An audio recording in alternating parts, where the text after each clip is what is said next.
pantad ng kanyang perpektong katawan para sa mga kababaihan. Sa harap niya, si Suzin ay mukhang interesado rin ngunit pinipigilan ang sarili. Itinuro niya ang braso ni Chenbai at sinabing, "Tingnan mo ito, may mga kakaibang marka pa rin." Ang kakaiba ay, kahit saan sa katawan ni Chenbai ay makinis at maganda. Gayunpaman, si Suzin, na may nananabik na mga mata, ay namula ang buong mukha at sinabing, "Ang tiyan at dibdib dito, ganoon din. Hindi pa ganap na gumagaling." Iniabot ni Suzin ang kanyang kamay pasulong upang suriin. Dahil dito, agad na nag-pose si Chenbai para ipakita ang kanyang maskuladong katawan. "Nangaakit, kung kakainin kita, baka gumaling ako agad." Bumaba ang kanyang boses at tiningnan niya si Suzin na may mapang-akit na mga mata. Sinabi ng may halong katotohanan at biro, "Ano, gusto mong ialay ang sarili mo?" Namula ulit si Suzin. Niyakap niya ang kanyang baywang. Biglang naging mahinhin, at sinabing, "Hindi mo naman ako kakainin. Kung gusto mo, matagal mo na akong kinain." Grabe na ito. Lumapit pa ang bida kay Suzin. Tumingin siya ng may mapanlokong mata. "Nagkakamali ka. Dati, hindi kita kinain dahil hindi angkop ang sitwasyon." Namula ng husto si Suzin. Para siyang natigilan. Hindi makapagsalita. Ilang tunog lamang ang lumabas. Nakita ni Chenbai na hindi tumututol ang babae. Agad niyang ipinulupot ang kanyang braso sa baywang nito. Niyakap si Suzin papalapit sa kanyang matipunong dibdib. Ang kanyang kamay ay malikot na hinubad ang pang-itaas na uniforme ng nurse at sinabing, "Pero ngayon, hindi masama ang sitwasyon. Medyo angkop nga Naguluhan si Suzin. Ngunit nang makita ang 8-pack abs ni Chenbai, natameme siya. Nagpatuloy siya. "Ano, papayag ka bang kainin kita para manumbalik ang lakas ko?" Halatang tuwang-tuwa na si Suzin. Ngunit sinubukan niyang magpakahinahon. Tumingin siya sa ibang direksyon. Nahihiyang nagsalita, maligo ka muna, mas masarap." Marahang hinalikan ni Chenbai ang maliit na labi ni Suzin. Ang sandaling ito ay nagpatibok ng mabilis sa puso ng babae. Malambing na sinabi ni Chenbai, "Sige." Hindi nagtagal. Ang magkasintahan ay nagpapalitan na ng mainit na halik sa loob ng banyo. Kahit na unang beses pa lang silang nagkita, ang pagiging lalaki at bayani ni Chenbai ay tila nagbigay daan upang pagkatiwalaan siya ng nurse at ibigay ang lahat sa kanya. Samantalang dati ay marami nang tumitingin sa kanya na hindi niya pinapansin. Sumunod ay maraming tunog ng pagbaybay ng mga letra ang narinig mula sa banyo. Siguro tinuturuan si Suzin ng English. Sa mesa, ang telepono ni Chenbai ay nag-abiso ng isang mensahe mula sa isang account na nagngangalang Jaumu, Chenbai. "Nasaan ka? Hinahanap ka ng campus belle na si Song Jia." Sa ibaba ay isang mensahe mula sa account na nagngangalang Song Jia, "Patay ka na ba?" Ang kanyang kasama sa kwarto at siya ay pumunta sa nangungunang ospital ng Jiangcheng. Ang mga kakaibang pangyayari na naganap bago bumaba ang pagsubok sa Jiangcheng ay sunod-sunod, ang pag-lockdown sa ospital, ang pagsabog sa labas ng bayan, ang hukay ng pag-dissect ng halimaw. Ang pangatlong pangyayari, hindi ko masyadong alam. Ang impormasyon tungkol sa mga pangyayari bago bumaba ang pagsubok ay hindi gaanong marami. Bukod dito, walang sino man ang nagbigay pansin dito, paminsan-minsan lamang nababanggit sa mga usapan. Nang maisip ito, sumimangot si Chenbai at nagbulalas. "Hay, nakakasakit talaga ng ulo." Si Chenbai ay papunta para bumili ng almusal. Nagmamadali niyang sinagot ang tawag ni Suzin. "Suzin, tapos na akong bumili ng almusal. Malapit na akong makauwi." Ang boses ni Suzin sa telepono ay tila nagmamadali. "Chenbai, may dalawang lalaking dumating para hanapin ka. Sabi nila, pinapapunta ka ni Song Zekyong para makipagkita sa kanya." Nagulat si Chenbai at nagtanong, "Oh, Song Zekyong." Si Suzin naman, sa kabilang linya, ay sumilip sa peephole ng pinto ng apartment. Nakita niya ang dalawang lalaking nakaitim na suot at itim na salamin. Mukhang mapanganib. Nag-aalala siyang sinabi kay Chenbai, "Sa tingin ko, hindi sila mabuting tao. Sinabi nilang hinahanap ka ni Song Zekyong. Siguradong nagsisinungaling sila." Si Song Zekyong ang reyna ng Jiangcheng. Si Suzin ngayon ay medyo naguguluhan. Hawak niya ang telepono malapit sa kanyang mukha at nagtanong kay Chenbai nang may pag-aalala. "Ano ang dapat kong gawin ngayon?" Mabilis na sinabi ni Chenbai ang solusyon kay Suzin. "Hindi sila nagsisinungaling. Sabihin mo sa kanila na maghintay sa labas ng pinto." Narinig ito ni Suzin at nautol. "Oo, okay." Tiningnan niya ang telepono, mga missed call at maraming mensahe mula sa taong nagngangalang Song Jia. Noon lamang naalala ni Chenbai at nag-isip, si Song Zekyong ang ina ni Song Jia, ang babaeng kaklase ko na may kaugnayan sa akin. Nakatayo sa gitna ng kalye. Ipinasok ni Chenbai ang kamay sa bulsa. Nag-isip siya, mukhang nahanap na ng Youngmis, ang kanyang ina. Talagang interesante. Bukod dito, kung nahanap na ni Song Zekyong ang lugar ni Suzin, marahil ay may alam na siya. Naging mas malamig ang ekspresyon ni Chenbai. At may kaunting panganib sa kanyang mga mata. Sinabi niya, mukhang kailangan ko siyang makita. Lumipat ang eksena sa bodega ng cold storage sa labas ng bayan. Ang lugar na ito ay pag-aari ni Song Zekyong. Ang taong mula sa wala ay naging pinakamayaman sa Jiangcheng. Sa parehong legal at ilegal na mundo. Siya ang nasa pinakatuktok. Pagkatapos bumaba ang pagsubok, nagising ang kanyang talento na antas at mabilis siyang nakapagtayo ng sarili niyang puwersa. Sa sandaling ito, bumaba si Chenbai mula sa isang mamahaling kotse. Inihatid ng 2 bodyguard na may pag-aalinlangan sa kanilang mga mata. Nagpatuloy ang kwento. Ipinaalam na ang babaeng si Song Zekyong na ito ay nagawang pag-isahin ng Jiangcheng sa kompetisyon ng 3 paksayon.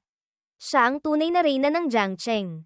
Isang nilalang na sa nakaraang buhay ay tanging matitingala lamang niya. Lumitaw sa harap ng mahusay na babae. Si Chenbai ay puno ng paggalang at may kaunting pag-iingat. Gayunpaman, para kay Chenbai ngayon, lubos siyang kumpiyansa sa kanyang maagang nagising na talento. Ngumiti siya ng bahagya. Tiningnan si Song Zekyong na may interes. Nag-iisip, pero ngayon, hindi na tulad ng dati. Kung ngayon ay mapapasuko ko siya para magamit ko. Mas marami akong magagawa sa panahong bago ang pagbaba ng kalooban ng universo. Sa mismong sandaling iyon, lumitaw ang isang paa na may suot na pulang high heels. Sadyang lumilikha ng ingay mula sa takong upang makuha ang atensyon kung nasaan si Chenbai. Nasa labas ng bayan siya, sa pasilyo ng cold storage. Nang lumitaw ang babaeng nakapulang sapatos at pulang damit, mabilis na yumuko ng 90 degrees ang bodyguard bilang paggalang at nagulat. Ginang Song, dumating na po si Chenbai. Ang babaeng nakasuot ng magandang pulang balabal na ito ay si Song Zekyong na kanina pa binabanggit. Siya ang reyna ng Jiangcheng na ito. Nagmamay-ari ng isang kaakit-akit na pangangatawan at dominanteng estilo ng pananamit. Ang reyna ay malayang lumakad papalapit sa kanya at sinabi kay Chenbai. Kaklase Chen. Pasensya na kung dinala kita sa lugar na ito. Ngunit talagang mayroon akong ilang bagay na hindi ko maiiwan. Sumusunod kay Song Zekyong ay isang babaeng may mahaba at makinis na berdeng lumot na buhok. Nakasuot ng suit na mukhang napakakol. Ang babaeng ito ay tahimik lamang. Lihim na inoobserbahan ng lahat sa paligid ng kanyang amo. Narinig ni Chenbai ang mga salitang ito. Pagkatapos ay tumingala siya. Nagpakita ng napakakalmadong ekspresyon. At nagtanong, may kailangan po ba kayo sa akin? Biglang lumapit si Song Zekyong sa bida. Habang papalapit, hinayla niya ang laylayan ng damit ni Chenbai at marahang sinabi sa kanya. Hinanap kita dahil umuwi si Jia na nagsasabing nawalan ka ng kontak sa nangungunang ospital ng Jiangcheng. Humihingi ng tulong sa akin. Ito ay bahagyang ikinagulat ni Chenbai.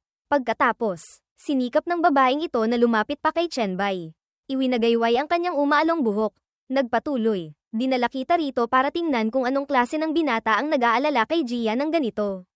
Kung gaano kalakas ang iyong loob. Napakatuwid ni Chenbai. Malamig siyang nagtanong ng diretso sa harap ni Song Zekyong. Hindi ako mahilig magpaligoy-ligoy. Ano po ba talaga ang layunin ninyo? Tia Song. Kahit may edad na, si Song Zekyong ay napakatalas pa rin. Lumingon siya sa gilid. Nagsimulang sabihin ng diretso ang punto. Napakatuwid mo. Kung gayon, hindi na rin ako magpapaligoy-ligoy. Tumapak si Song Zekyong ng isang beses nang may katiyakan. Ang babaeng ito ay agad na ibinuka ang kanyang mga braso. Direktang inalok si Chenbai. Maging tao ko. Ano sa tingin mo? Kung gusto mo rin si Jia. Hindi naman imposible na maging manugang kita. Ang matchmaker ay nag-alok na. Gustong tumanggap ng manugang. Ngunit mukhang hindi interesado si Chenbai. Pagtalikod ni Song Zekyong, agad niyang sinabi ang kanyang pananaw at pagtataka. Wala akong nakikitang dahilan para hikayatin ninyo ako. Noon lamang lumingon si Song Zekyong at seryosong sumagot. Nang makita ang iyong magiting na ipinakita sa ospital. Shen, sino man ay mahuhulog ang loob. Hindi ba? Nang mabanggit ito, noon lamang naintindihan ni Chenbai ang kanyang ginawa sa ospital kahapon. Tila nagulat si Chenbai. Nag-isip siya, ospital. Hindi ko akalain na ang ipinakita ko ay malalaman ng maraming tao. Agad na nagtanong si Chenbai. Naaalala ko na sinira ko ang mga kamera at supply ng kuryente sa ospital. Paano ninyo nalaman? At nahanap ninyo ako ng ganito kabilis. Sa isang iglap, sumunod na si Chenbai kay Song Zekyong papunta sa kanyang high-end na apartment. Habang pinipindot ang elevator papasok sa bahay, sinabi ni Song Zekyong, huwag mong maliitin si Tia Song. Kahit papaano, mula sa sandaling lumabas ka sa lobby, Nakuha pa rin ng mga tauhan ko na i-restore ang kuha ng camera. Nakatayo sa harap ng elevator. Ipinakita ni Song Zekyong ang screen ng kanyang telepono kay Chen Bai at sinabing, "Bukod dito, nagkataon na may tauhan ako sa ospital." Nakuha niya itong i-video. Sa screen ng telepono ay ang text message mula sa babaeng may berdeng buhok. Si Ali, na laging sumusunod kay Song Zekyong. Sa text message, sinabi ni Ali na nasa ospital siya kung saan nakipaglaban si Chen Bai sa halimaw na zombie kahapon. At nagkataong nakita ni Ali ang eksena kung saan pinapatay ni Chen Bai ang mga zombie na iyon. Hindi makapaniwala si Song Zekyong tungkol dito hanggang sa nagpadala si Ali ng video na nagpapakita ng laban ni Chen Bai sa halimaw. Ngayon, ang ating bida ay pinupuntirya na ng mayamang si Song Zekyong. Inabot ang telepono kay Ali sa likuran. Si Song Zekyong ay puno ng karangyan at pagiging bossy. Nagpatuloy, "Ang swerte ni Tia Song ay palaging napakaganda. Sa mga nakaligtas na inilabas mula sa quarantine zone, natagpuan ko ang isang kasamahan na napakalapit kay Suzin, si Liu Feng." Nang mabanggit si Liu Feng, ang pangalang ito ay nagpatulala rin kay Chen Bai. Hindi niya inaasahan na ang babaeng ito ay hindi lamang alam ang tungkol sa kanya kundi pati na rin kay Suzin at sa relasyon nito. Lumipat ang eksena pabalik sa nakaraang gabi sa bahay ni Suzin. Matapos magpagod sina Chen Bai at ang nurse na si Suzin sa pagtulak ng kariton euphemism. Nagpahinga sila sa malambot na kama. Nakahiga si Chen Bai sa kanyang braso. Lumingon upang makipag-usap sa kanya. Noon, sa banyo, may isa pang lalaki na nagngangalang Liu Feng. Tama, hindi lang niya tinangkang gahasain ka. Gusto ka pa niyang itulak patungo sa zombie. Pagod na nakahiga si Suzin sa balikat niya at marahang sumagot. Oo, itinulak niya ako patungo sa zombie. Pagkatapos ay tinangkang tumakas gamit ang bintana. Ang resulta, nataman siya ng zombie. Tumama ang ulo sa salamin. At hindi na nakagalaw. Noon lamang nag-isip si Chen Bai. Inalala ang eksena noon. At sinabi, "Ito, yung bagay na nakasabit sa pader. Akala ko patay na, sa sandaling iyon." Parehong inakala ni Suzin at ni Chen Bai na patay na si Liu Feng. Nakahiga siya sa matipunong braso ni Chen Bai at sinabing, "Mas mabuti pang mamatay na siya. Kinasusuklaman ko siya habang buhay." Natapos na ang usapan doon. Marahan lamang na tumango si Chen Bai. Mukha siyang maliit at marupok. Ngunit ang babaeng ito na si Suzin ay talagang grabe rin. Katatapos lang nilang magtulak ng kariton. Ngayon ay lumingon na naman siya. Gustong ituloy. Hinawi niya ang kanyang bangs. Namula, "Nahihiyang ulong. Pakiramdam ko ay mas okay na ako. Tuloy na natin." Chen Bai. Narinig ito ng ating kuya Chen Bai at medyo natakot din. Gayunpaman, si Chen Bai ay mapaglarong komandat kay Suzin. "Kalimutan mo na. Hindi talaga ako naniniwala na ito ang unang beses mo. Sino ba yung sumisigaw ng malakas kanina?" Naguluhan si Suzin. Paumanhin. Sumagot si Chen Bai. "Okay lang. Mahaba pa naman ang panahon." Pagkatapos ng mga salitang iyon, napakasigasig ni Suzin na umakyat sa ibabaw ni Chen Bai at gumawa ng hindi malamang bagay na mukhang mahirap ilarawan. Namula si Chen Bai. Nahihiya ngunit nasisiyahan. Sinabi ni Suzin, "Hindi pwede. Ngayon, kailangan kong siguraduhin na ang tagapagligtas ko ay masisiyahan." Maawa din tayo kay Suzin dahil marahil ay matagal na siyang walang maayos na relasyon. Bumalik sa kasalukuyang panahon. Sa cold storage sa labas ng bayan. Elevator 1, pasilyo ng transportasyon. Mula sa labas ng pinto ng elevator, maririnig ang boses ni na Chen Bai at Song Zekyong na nag-uusap. "Tia Song, maaari niyo po bang sabihin sa akin kung nasaan ang nakaligtas?" Sumagot si Song Zekyong, "Maging tao ko. At sasabihin ko sa iyo." "Ano sa tingin mo?" Lumabas silang dalawa sa elevator. Si Chen Bai ay may mukhang nag-iingat. "Tia Song, mukhang minamaliit ninyo ako." Tumingin si Song Zekyong sa gilid ng may kagandahan at sumagot, "Tama ka, kaunting impormasyon lang. Siyempre, hindi kayang ipagpalit sa iyong kakayahan. Ngunit kaya ko pa." Kusang lumakad si Chen Bai pasulong. Tumingin siya sa pader at masusing nagsalita. "Hindi, nagkakamali kayo. Ang ibig kong sabihin ay napakakaunti ng alam ninyo tungkol sa akin. Kung mas marami kayong malalaman ninyo." Huminto siya sa pagsasalita dito. Ngumiti si Chen Bai ng bahagya. Mas bumaba ang kanyang boses upang bigyang diin ang huling pangungusap. "Hindi ako maaaring maging tao ninyo." Pagkatapos ay walang pag-aalinlangan si Chen Bai na ginamit ang kanyang virus na mahika. Pinalago ang matutulis na kuko sa parehong kamay. Puno ng kumpiyansang sinabi ni Chen Bai ng malinaw. Sumisigaw, "Kayo ang dapat maging tao ko." Nang makita ang kakaibang bagay sa harap niya, hindi mapigilan ni Song Zekyong na magulat. Nagbulalas siya. Ito, mutation ng zombie virus. Agad na sumugod ang tapat na bodyguard na si Ali sa harap upang protektahan si Song Zekyong. Pagkatapos, umindayog ang kamay ni Chen Bai. Kinokontrol ang lilang enerhiya na namuo sa isang malaking bola sa kanyang kamay. Malakas niyang sinabi, "Mali." Pagkatapos ay ginamit niya ang kanyang lakas upang patuloy na magbago. Ipinapakita ang kanyang lakas sa harap ni Song Zekyong. Tinitigan niya ito at ginaya ang sinabi nito sa kanya. "Maging tao ko, at sasabihin ko sa iyo ito. Ano sa tingin mo, bilang isang mayaman, maganda, at may edad na babae?" Si Song Zekyong, sa harap ng isang binatilyong kasing edad ng kanyang anak na napakayabang, ay medyo hindi nasiyahan. Sumagot siya, "Minamaliit mo rin ako, kaklase Chen Bai. Sa pamamagitan lamang ng mga kukong ito, hindi mo ako mapapasuko." Pagkatapos ay binanggit ulit ni Song Zekyong si Suzin. "Bukod dito, mayroon ka ng maganda at batang nurse. Bakit interesado ka pa sa isang matandang tulad ko?" Ang ating bida ay talagang isang eksperto. Mabilis niyang nalapitan si Song Zekyong ng maayos. Hinaplos niya ang baba nito. Magiliw na pinapakalma ang magandang babae. Isang napakagandang babae. Sino ba namang hindi mahuhumaling? Lahat ng bagay ay may kalamangan at kahinaan. Kahit papaano, bago dumating ang katapusan ng mundo, mas marami kang maitutulong sa akin kaysa kay Suzin. Si Song Zekyong, kahit medyo may edad na, ay nasiyahan sa mga matatamis na salita. Namula ang kanyang mga pisngi na parang dalaga. Nang marinig niya iyon, nagtanong siya, "Katapusan ng mundo, iyon ba ang mga zombie na ito?" Noon lamang ipinakita ni Chen Bai ang kanyang paghamak sa mga bagong usbong na zombie. Bumulong siya ng may pagkalalaki. "Mga zombie, ang mga bagay na ito ay basura lamang." Dito, tumingin si Song Zekyong kay Chen Bai ng may panganib. Nagpatuloy sa kanyang sinabi ng may pagdududa. "Basura, mukhang marami kang alam." Sumagot si Chen Bai, "Higit pa sa inyong inaakala." Iniabot ni Song Zekyong ang kanyang malambot na kamay sa harap ni Chen Bai at matatag na sinabi, "Pareho tayong may personalidad na hindi madaling mapasuko. Makipagtulungan tayo. Gamitin mo ang tulong ko kapalit ng iyong impormasyon." Dito, nakipagkamay si Chen Bai agad. Sinabi niya, "Sige." Mukhang ang pagsakop sa reyna ng Jiangcheng ay talagang hindi simple. Mayabang na sinabi ni Song Zekyong. Siyempre, ngayon lamang ginamit ni Song Zekyong ang lakas upang hilahin si Chen Bai papalapit sa kanyang mga labi at bumulong. Ngunit talagang inaasahan ko ang pagdating ng lalaking makakasakop sa akin. "Magsikap ka, kaklase Chen Bai." Dito, biglang may malakas na tunog mula sa labas.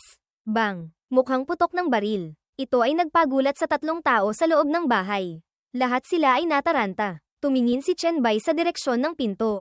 Sumigaw. Putok ng baril iyon. Anong nangyayari? Sa mga mata ni Ali, kitang-kita ang pagkabalisa. Tumingin si Song Zekyong sa labas.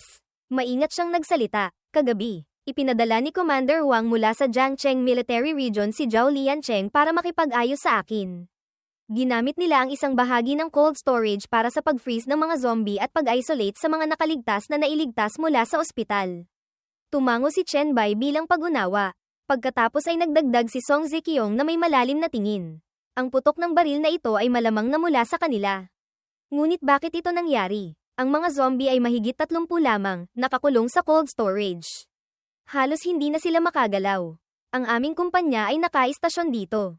Sa likuran ni Song Zekyong na nag-aalala, si Chen Bai ay humaplos sa kanyang baba. Tahimik na nag-iisip. Ang katotohanan na ang mga zombie ay bumabagal sa mababang temperatura, hindi ko inaasahan na matutuklasan ito ng ganito kabilis. Ngunit tiyak na hindi nila alam na ang rate ng mutation ng mga zombie sa mga extreme na kapaligiran ay tataas. Ngayon lamang hinugot ni Chen Bai ang mga alaala at pinagtagpi-tagpi ang mga ito.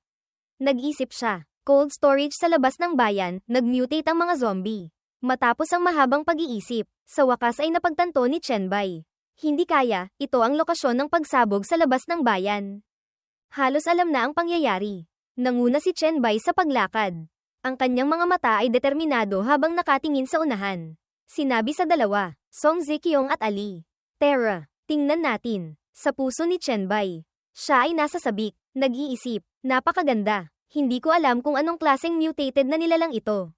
Sa harap nila ay isang malaking zombie na 10 beses ang laki kaysa sa karaniwang tao. Mukha itong pinagtagpi-tagpi mula sa maraming zombie. Sa katawan nito, siksikan ng napakaraming galami at mga mukha ng tao na nakausli. Mukhang napakasindak, umaatake sa mga sundalo. Sinusubukan ng lahat na labanan ito at sumisigaw. "Granada! Granada!" Itapon sa bibig niya. Isang granada na handa ng pasabugin ang inihagis. Lumipad ito diretso sa bibig ng zombie at lumikha ng isang nakakakilabot na pagsabog sa loob ng tiyan nito. Gayunpaman, hindi ito nakapinsala dito, sa halip. Nag-mutate ito sa malalaking bilog na bukol na nakaumbok. Mukhang napakakakaiba. Napahiyaw ito sa sakit. Binuksan ang bibig. Mula sa mga butas sa katawan nito, lumabas ang mga braso at binti ng maraming iba pang zombie. Matapos matanggap ang granada, tumahimik ang halimaw. Tila tumahimik ang lahat. Tanging ang usok na lamang ang unti-unting nawawala. Ang mga nakikipaglaban noon ay nagtataka kung tapos na ba ang lahat. Ngunit naghihintay pa rin sila upang makita ang sitwasyon. Mula sa usok, biglang lumitaw muli ang halimaw. Mukha itong mas malaki pa kaysa dati at mas nakakatakot. Hawak nito ang isang sundalo sa kamay at umuungol ng mga nakakabinging tunog. GRRR. Sa harap ng sitwasyong ito, ang pinakamataas na opisyal, si Zhou Liancheng, ay wala nang ibang magawa kundi magsimulang magbigay ng utos. Ang ating mga armas ay hindi makapagdulot ng epektibong pinsala. Lahat, bumuo ng maliliit na grupo kasama ang mga katabi ninyo. Sunod-sunod na maghagis ng granada para maakit ang halimaw. Kailangan nating patagilan ng oras hanggang dumating ang reinforcement. Malinaw ba? Mula sa likuran ng opisyal, lumakad si Song Zekiong at nagutos sa kanya. Zhou Liancheng, sabihin mo sa mga tauhan mo na huwag nang maghagis ng granada. Umatras kayo. Ang paglitaw ni Song Zekiong ay bahagyang ikinagulat ng opisyal. Naguguluhan siyang nagtanong, Ginang Song, ano po ang ibig ninyong sabihin? Nang makita ang hirap ng grupo ng mga tao laban sa isang malaking halimaw, nagsalita si Song Zekiong. Tumingin siya dito at seryosong sinabi, ang totoong sitwasyon, ang ibig kong sabihin ay hindi ninyo kayang saktan ang bundok ng laman na iyan. Huwag nang magpakamatay ng walang kabuluhan ang mga tauhan ninyo. Sa harap ng sitwasyong ito, tanging masasabi ni Song Zekiong sa opisyal ay ang pag-urong. Kahit ayaw niya, kailangan pa rin niyang sabihin. Sabihin mo sa mga tauhan mo na protektahan ang mga empleyado sa aking cold storage at ang mga nakaligtas mula sa ospital. Pagkatapos ay umalis na kayo agad. Narinig ito ng opisyal at labis na nataranta. Sumagot siya, hindi maaari, napakabilis ng halimaw na ito. Kung walang pipigil dito, walang makakatakas.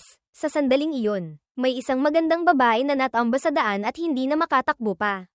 Mahina niyang itinataas ang kamay upang ipagtanggol ang sarili laban sa pananalasa ng halimaw na zombie. Malapit nang bumagsak ang malaking kamay ng halimaw, na maaaring pumatay sa kanya sa pagkakataong ito. Ang pangalan ng babaeng ito ay Luli. Ang sitwasyon ngayon ay medyo kritikal. Ngunit ang ekspresyon ni Song Zekiong ay talagang hindi gaanong natataranta. Kalmado siyang nagsalita, gawin mo ang sinabi ko. Zhou Liancheng, huwag kang mag-alala tungkol sa halimaw. Tila sigurado na siya tungkol kay Chen Bai kaya hindi siya gaanong nag-aalala. Pagkatapos ay nagdagdag pa siya ng isang tiyak na pangungusap. Mayroong mag-aasikaso niyan. Pagkatapos mismo ng pangungusap na iyon, nang malapit nang umatake ang malaking kamay ng zombie sa babaeng natamba sa daan. Ito ay napigilan. Si Chen Bai, na mabilis pa sa kidlat, ay hinarang ang malaking kamay gamit ang lakas ng kanyang sariling mahika. Si Luli naman ay nailigtas ng grupo ng militar at dinala sa ligtas na lugar. Ang paglitaw ni Chen Bai ay medyo cool. Pagkatapos salagin ang ganoong kalakas na atake, nagbitiw lamang siya ng ilang mayabang na salita. Casual lang, muntik nang madislocate ang balikat ko.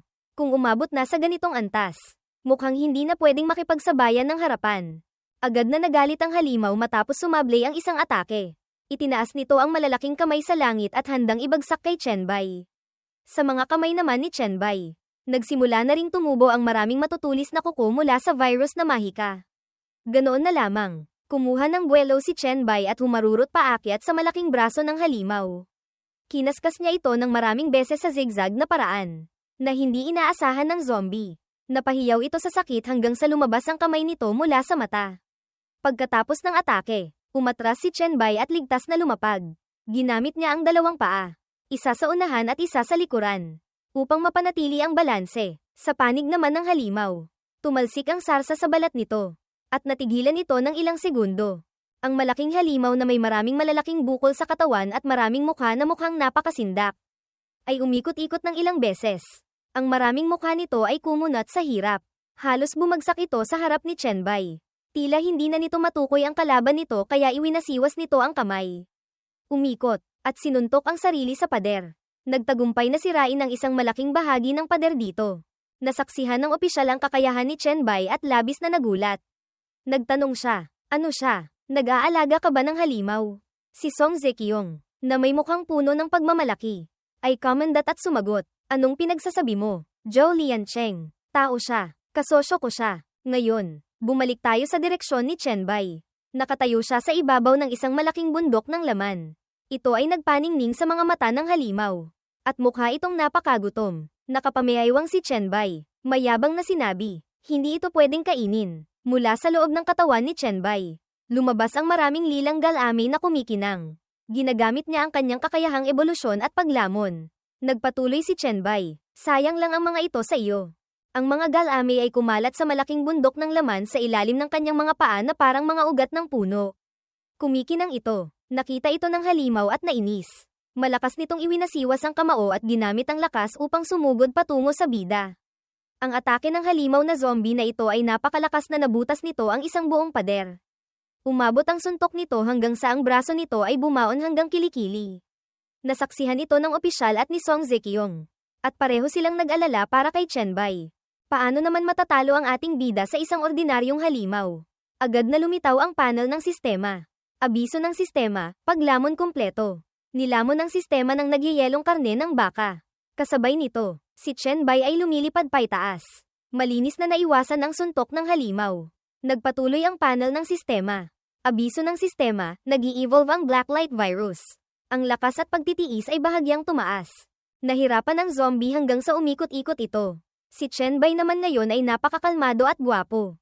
Nagpatuloy, "Hindi katakatakang dekalidad na karne ng baka. Hindi lang nanambalik ang lakas ko. Tumaas pa ang antas nito. Mukhang malaki ang nagastos ko." Sa himpapawid, pinanatili ni Chen Bai ang kanyang tikas. Umikot siya ng ilang beses. Nasa sabik na naghahanda para sa susunod na atake. Ang zombie naman, dahil sa sobrang sakit, ay napahiga sa lupa, umuungol ng malakas.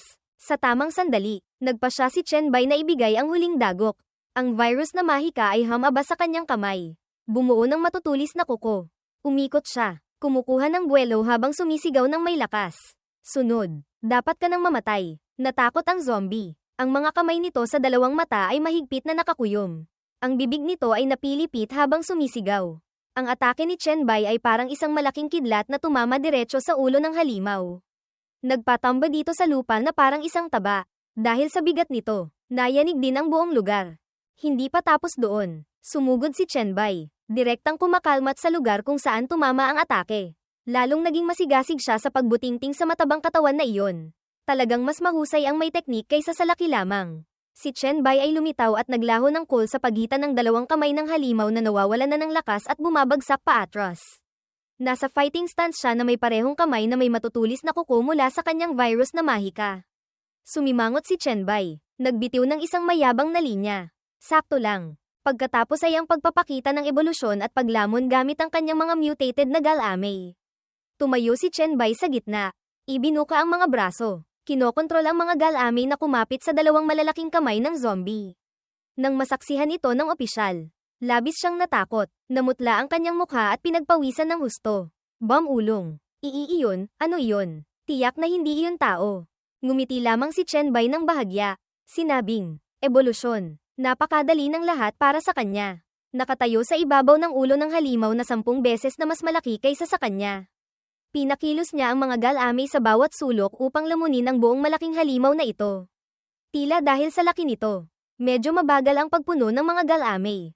Ngunit kahit ano paman, kaawa-awa na ang zombie na ito. Umuungol ito sa sakit at kawalan ng pag-asa. Hindi pa rin makapaniwala ang opisyal sa kanyang nakikita. Patuloy pa rin siyang bumubulong. Tiyak na hindi iyon tao. Biglang may naisip ang opisyal na ito. Hawak niya ang radyo sa kamay. At ang kanyang mukha ay naging masama. Bumubulong. Tama, habang hindi makagalaw ang dalawang halimaw na ito. Nang mapansin ang hindi normal na kilos ng opisyal, lumingon si Song Zekiong na may mukhang mapagmatsyag.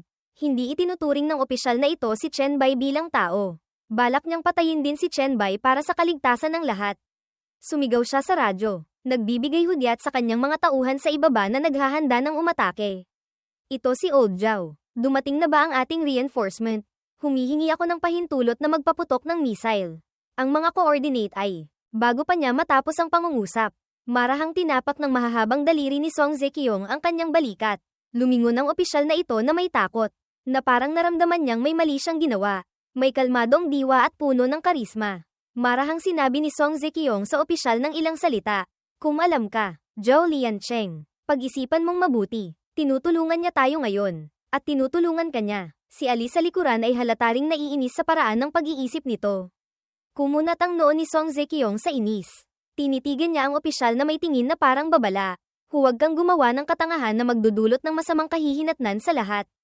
10 minuto ang lumipas. Maraming baril ang nakatutok sa unahan. Tila hindi epektibo ang babala ni Song Zekyong sa opisyal.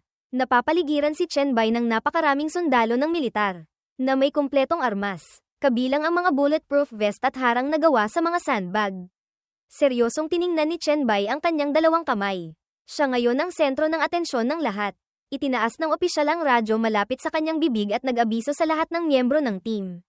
Nakaload na ang mga bala. Lahat, maging alerto. Sa kabilang banda, si Song Zekyong ay medyo naiinis dahil hindi siya sinunod nito. Sa sandaling ito, lumapit siya sa opisyal at pinaalalahanan. Kapitan Zhao, huwag mong kalimutan ang sinabi mo.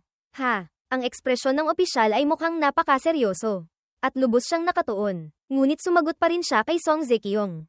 Alam ko, kung hindi siya mananakit ng tao, hindi ako mag-uutos na kumilos.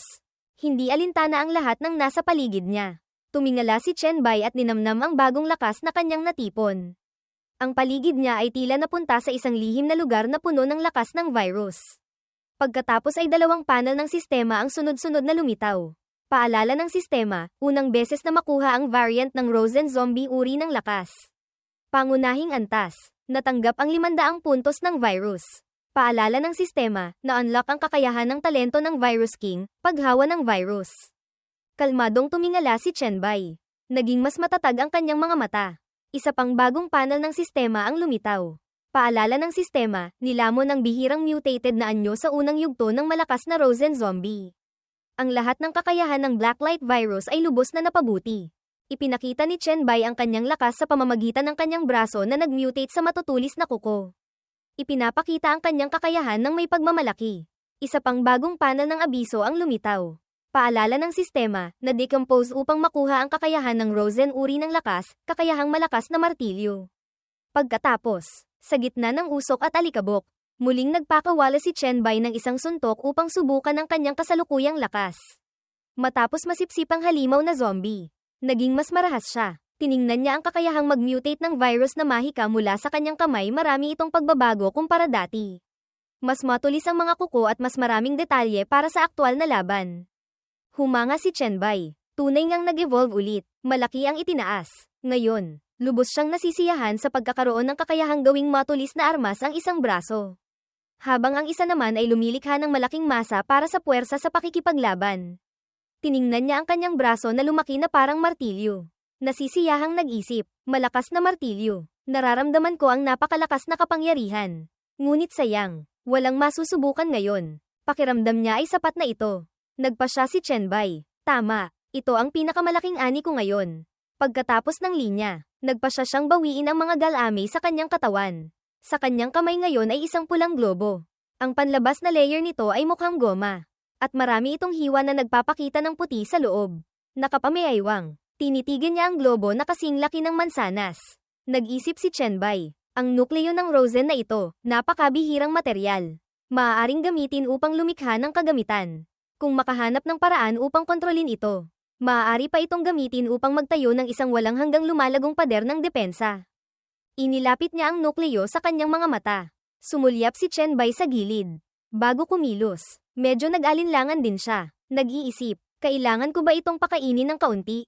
Tapos subukang magtanim ng isang bundok ng Rosen. Walang pakialam si Chen Bai sa mga taong nag-iingat sa kanya.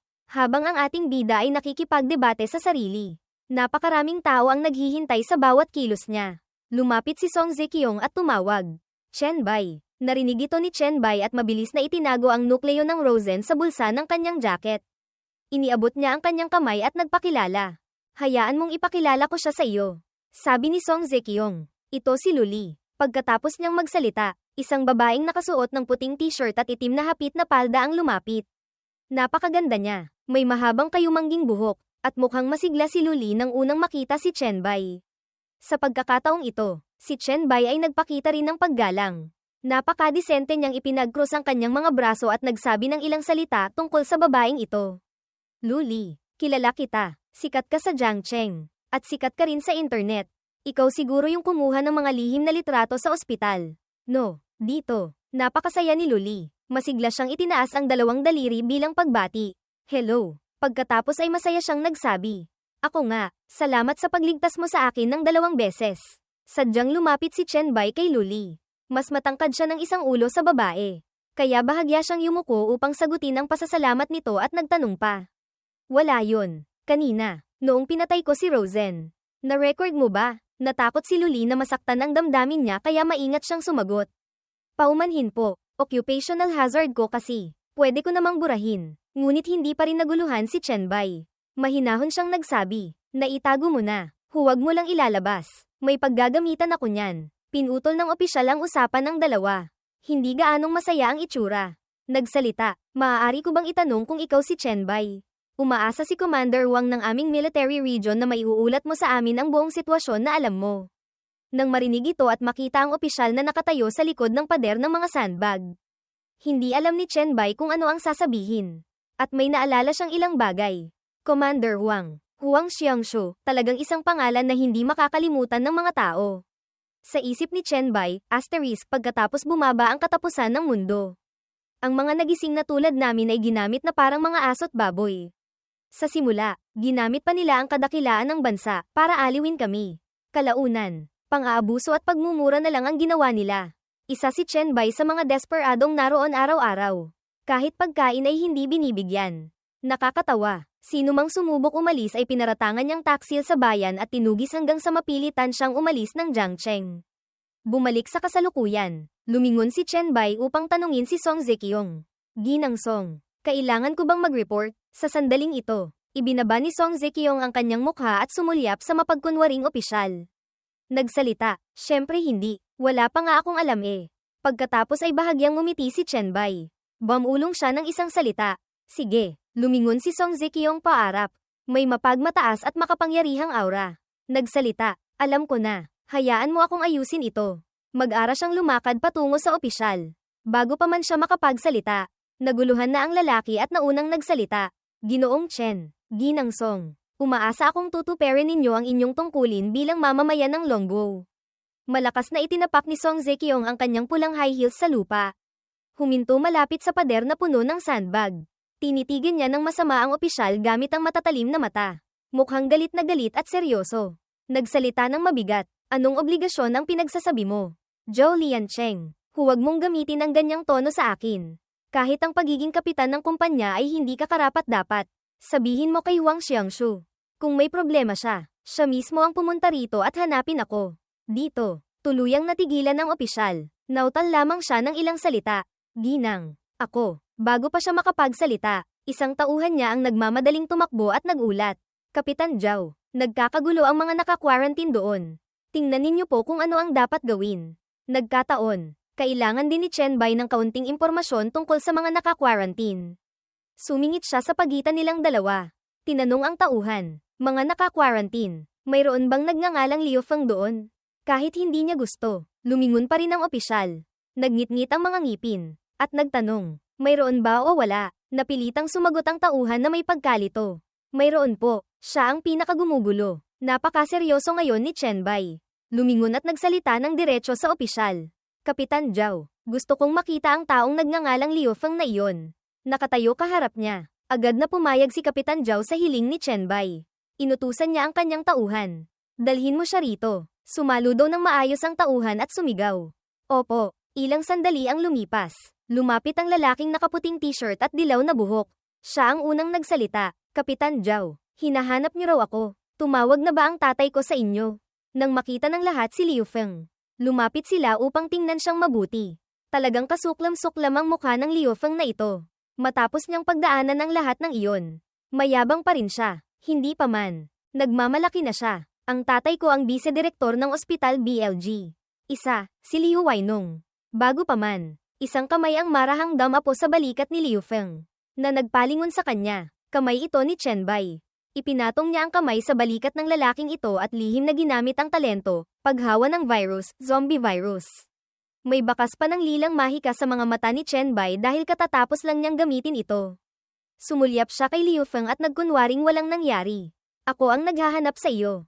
May nagpasabi sa akin ng isang bagay para sa iyo. Nang makita ni Liu Feng si Chen Bai, labis siyang nagulat. Nagtanong siya, ikaw si? Lumapit si Chen Bai sa tainga ni Liu Feng. Sadyang binanggit si Suzin. Kagabi, sinabi sa akin ni Suzin sa kama dahil sa ginawa mo noon na pagtulak sa kanya patungo sa zombie. Gusto niyang sabihin sa iyo na dapat ka nang mamatay. Nang marinig ito, labis na nagulat ang lalaking ito at sumigaw.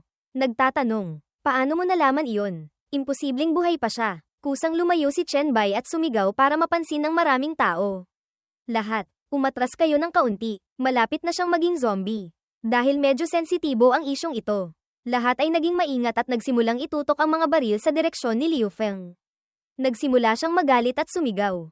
Ikaw ang magiging zombie. Nagbibiro ka ba? Sa sandaling ito, mula sa balikat ni Liu Feng, ang virus na inilagay ni Chen Bai ay nagsimulang mag-mutate, at ang mga galami nito ay pumulupot sa kanyang leeg. Galit na sumugod ang lalaking ito patungo kay Chen Bai, na lalong nagpamukha sa kanya na parang baliw.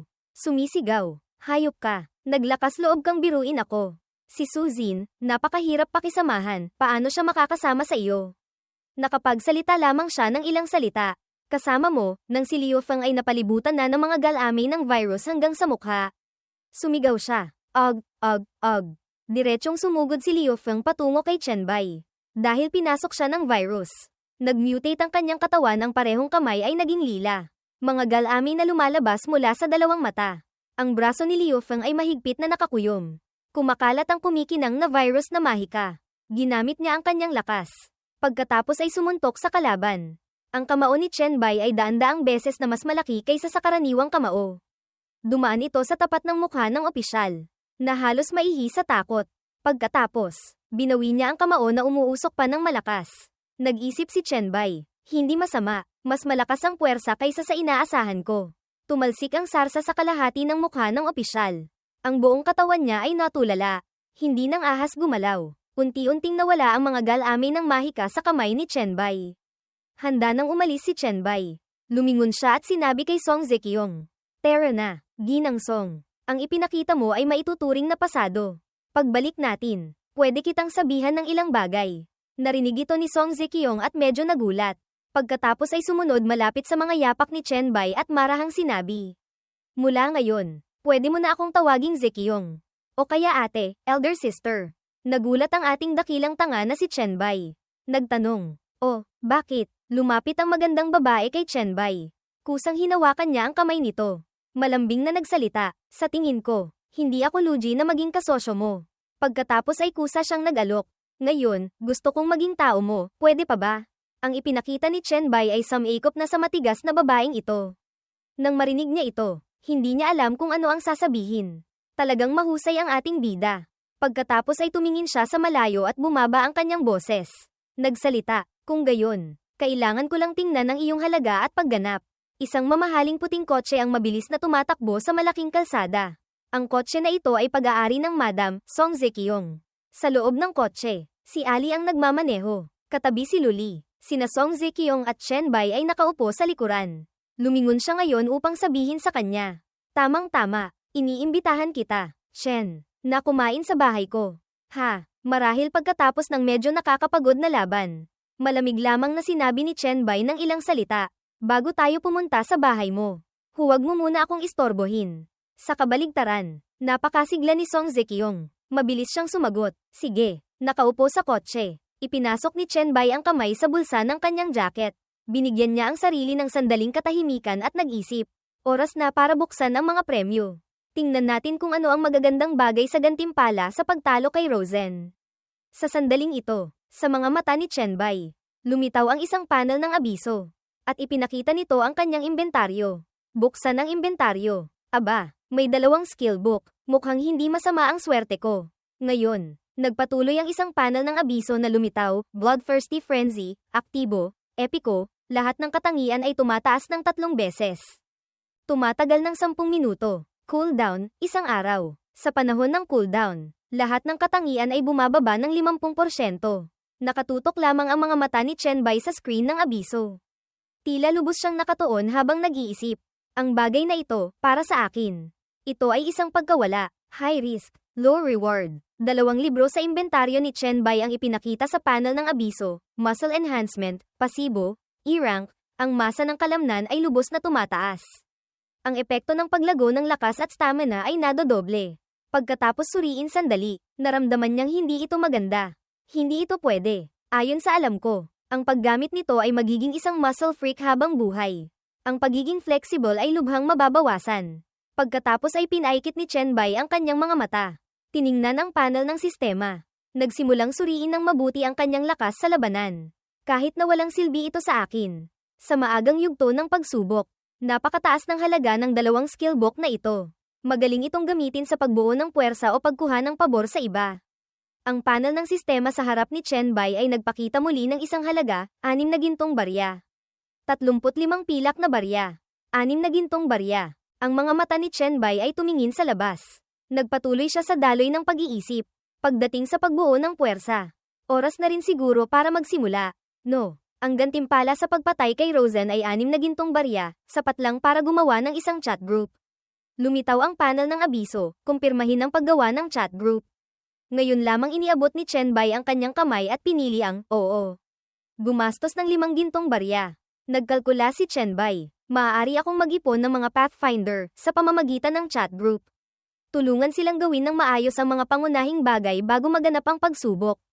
Ang mga paksayon sa huling yugto ng pagsubok ay napakagulo. Ang pagbuo ng mga relasyon bago ang pagsubok ay medyo mahalaga rin.